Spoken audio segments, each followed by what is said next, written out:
Hello everyone, welcome to our channel crazy vlogs with sisters. ఈరోజు మన ఛానల్లో చేయబోయే రెసిపీ మిర్చి బజ్జీ. సో మన స్టైల్లో ఎలా చేసుకుందామో చూద్దాం రండి. ముందుగా మిర్చిని బాగా వాష్ చేసుకొని పక్కన పెట్టుకోవాలి.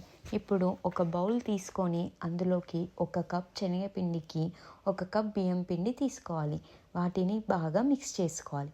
ఇప్పుడు అందులోకి కొంచెం సోడా, కొంచెం కారం, తగినంత సాల్ట్, అల్లం వెల్లుల్లి పేస్ట్, చిటికెడు పసుపు, ఇంకా కొంచెం వాము వేసుకొని బాగా మిక్స్ చేసుకోవాలి. ఇప్పుడు వాటర్ పోసుకొని సాఫ్ట్ టెక్స్చర్ వచ్చే వరకు బాగా మిక్స్ చేసుకోవాలి. ఆ మిక్స్చర్ని 10 to 15 minutes వరకు పక్కన పెట్టుకోవాలి. తర్వాత మనం ఒక ప్లేట్లోకి కొంచెం ధనియా పౌడర్, కొంచెం సాల్ట్ వేసుకొని బాగా మిక్స్ చేసుకోవాలి.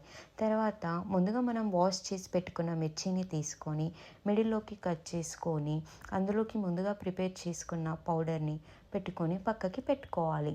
తర్వాత ఒక ప్యాన్ పెట్టుకొని అందులోకి సరిపడా ఆయిల్ వేసుకోవాలి. ఆయిల్ హీట్ అయ్యాక అందులోకి మనం ముందుగా కలిపి పెట్టుకున్న పిండిని తీసుకొని మిర్చిని డిప్ చేసుకొని ఆయిల్లో వేసుకోవాలి. అలా ఒక 5 minutes వరకు కుక్ చేసుకోవాలి. ఎంతో టేస్టీ అయిన మిర్చి బజ్జీ రెడీ. మీరు ట్రై చేసి ఎలా ఉందో కామెంట్ చేయండి.